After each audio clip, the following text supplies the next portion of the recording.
Selamat bertemu kembali rekan-rekan mahasiswa kelas manajemen periklanan pada pertemuan ketiga. Pada pertemuan kali ini kita akan membahas tema tentang membentuk advertising agency.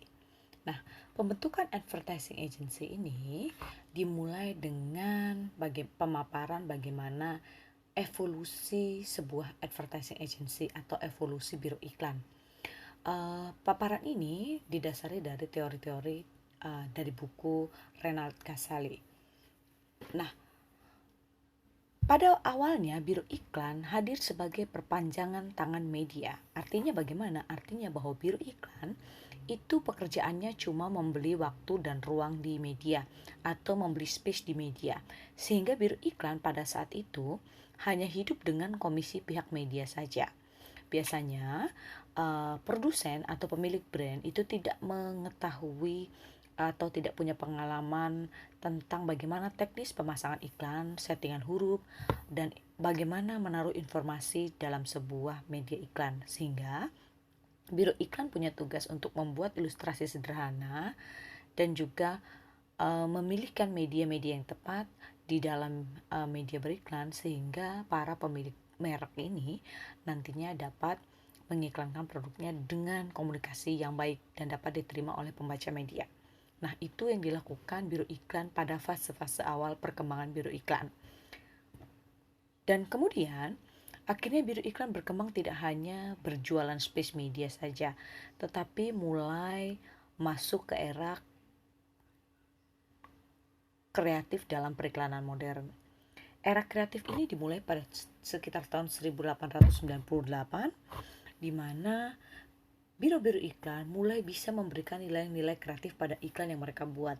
Tidak hanya ilustrasi sederhana dan peletakan huruf-huruf, tetapi mereka mulai menampilkan gambar-gambar yang baik, foto-foto, dan lain sebagainya, sehingga biro iklan hadir sebagai kreator kreatif dari komunikasi periklanan.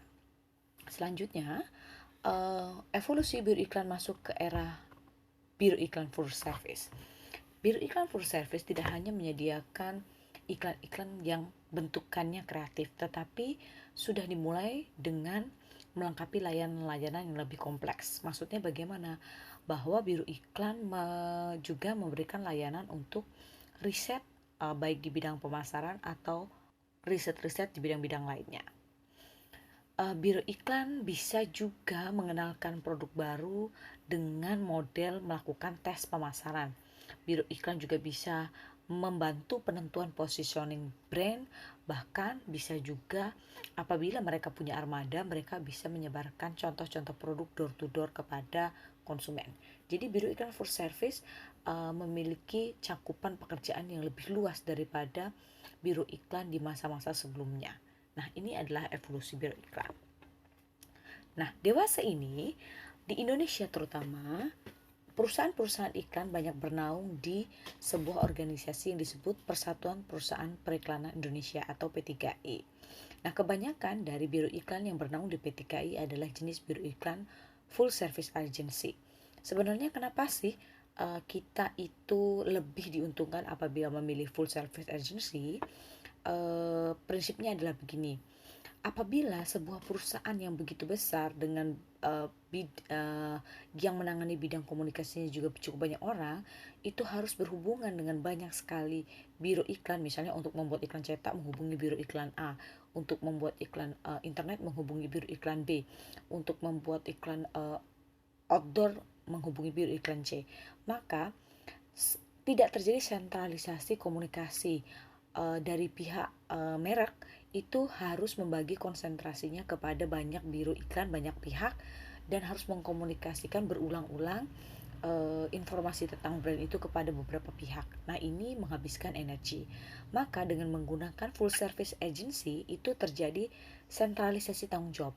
Cukup bagian pemegang informasi merek, misalnya dipegang oleh bagian humas, itu cukup menghubungi satu orang akun eksekutif dari perusahaan iklan atau biro iklan, sehingga terjadi sentralisasi informasi dan akuntabilitas. Maksudnya mengurangi banyaknya miskomunikasi di antara penyampaian informasi Nah, kemudian juga terjadi penyederhanaan koordinasi dan administrasi dalam periklanan. Misalnya kalau mempekerjakan 3 biro iklan, berarti tiga juga sumber daya yang harus dibayar. Sementara kalau menggunakan full service agency, cukup satu sumber daya saja yang dibayar. Karena adanya sentralisasi dan konsentrasi pada proses, maka usaha untuk meraih objektivitas atau tujuan yang lebih besar itu akan lebih mudah tercapai dan terjadi fokus sehingga baik salesnya maupun creative worknya dapat terukur. Karena itu diharapkan full service agency dapat memiliki sumber daya manusia yang lebih lengkap dan pada akhirnya membangun hubungan yang menjadi iklim kerja yang lebih baik dengan pemilik merek, sehingga antara full service agency dan juga antara pemilik merek itu terjadi sinergis untuk terus melakukan kegiatan periklanan bagi produk-produk mereka. Nah, selanjutnya di slide berikutnya teman-teman akan melihat bahwa pada dasarnya pekerjaan dalam sebuah biro iklan itu menjawab 5W1H atau menjawab unsur-unsur dasar komunikasi. Apa maksudnya 5W1H dalam proses atau sistem kerja suatu biro iklan atau agensi adalah pertama what. What yang harus ditemukan oleh agensi adalah apa yang menjadi hal utama yang dikomunikasikan oleh merek kepada nantinya konsumen. Maka itu what itu adalah positioning. Apa kata kunci yang ingin disampaikan oleh sebuah merek kepada konsumen atau kepada target audience. Apa yang ingin dijual, apa keunggulan utama dari produk atau barang dan jasa yang ingin mengiklankan dirinya tersebut. Kemudian yang kedua, who. Biro iklan harus bisa menjawab siapa konsumen yang dituju. Siapa yang cocok dijadikan target pasar dari merek yang kita pegang. How. Bagaimana caranya kita membuat suatu kreativitas agar calon konsumen itu terbujuk untuk mengenal merek yang kita pegang, bahkan melakukan pembelian. Pada akhirnya menjadi seorang konsumen yang loyal. Where, di mana kita akan memasang hasil rancangan komunikasi periklanan tersebut. Di media apa dan when, bagaimana dan kapan kita harus memasang iklan tersebut. Dan membutuhkan waktu berapa lama agar komunikasi yang kita sampaikan itu dapat masuk efektif ke benak target audience. Dan terakhir, how much, berapa besar anggaran yang dibutuhkan dalam kampanye periklanannya. Ya, inilah 5W1H yang harus dipenuhi atau dijawab oleh seorang biro iklan terhadap pemilik merek. Baiklah, di slide selanjutnya ada beberapa contoh logo-logo dari agensi-agensi yang skalanya worldwide tapi ada di Indonesia. Misalnya agensi-agensi yang berasal dari beberapa negara. Perlu diketahui bahwa agensi periklanan di Indonesia itu ada yang berasal dari agensi worldwide yang membuka kantor cabang di Indonesia, ada juga yang berafiliasi dengan biro iklan di Indonesia, ada pula biro iklan yang sifatnya nasional dan benar-benar asli dari Indonesia, ada pula biro iklan asli Indonesia yang sifatnya lokal. Nah, ini beberapa worldwide agency yang ada di Indonesia.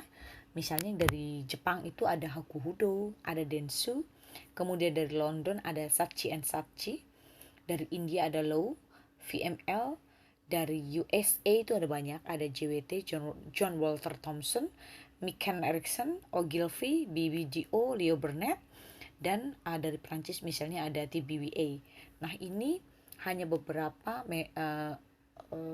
nama biro iklan worldwide yang ada di Indonesia. Ada pula biro iklan lokal yang ada di Jakarta.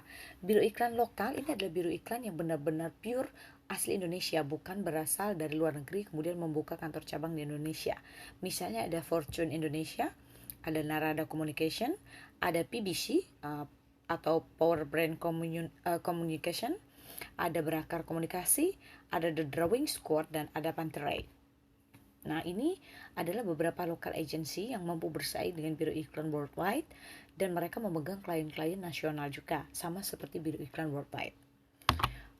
Kemudian ada beberapa agensi lokal yang ada di Jogja. Ini benar-benar agensi yang lokal dari Indonesia dan hanya berada di kota-kota kecil di Indonesia. Tapi tidak menutup kemungkinan bagi agensi-agensi seperti ini untuk dapat memegang klien-klien nasional. Misalnya ada Axis Komunika, itu agensi yang tempat saya bekerja. Kemudian ada Peta Umpet, Mavindo, Dini Advertising, Srengenge, Mara Advertising, dan beberapa agensi lain di Yogyakarta ya. Ini tidak semua saya sebutkan, hanya beberapa contoh saja. Jadi bagi nanti rekan-rekan yang kemungkinan besar harus magang di sebuah biro iklan atau ingin magang di sebuah biro iklan, dapat melihat referensi agensi-agensi yang ada di Jogja maupun ada di Indonesia, bisa memilih mau masuk yang worldwide atau masuk yang agensi lokal Indonesia.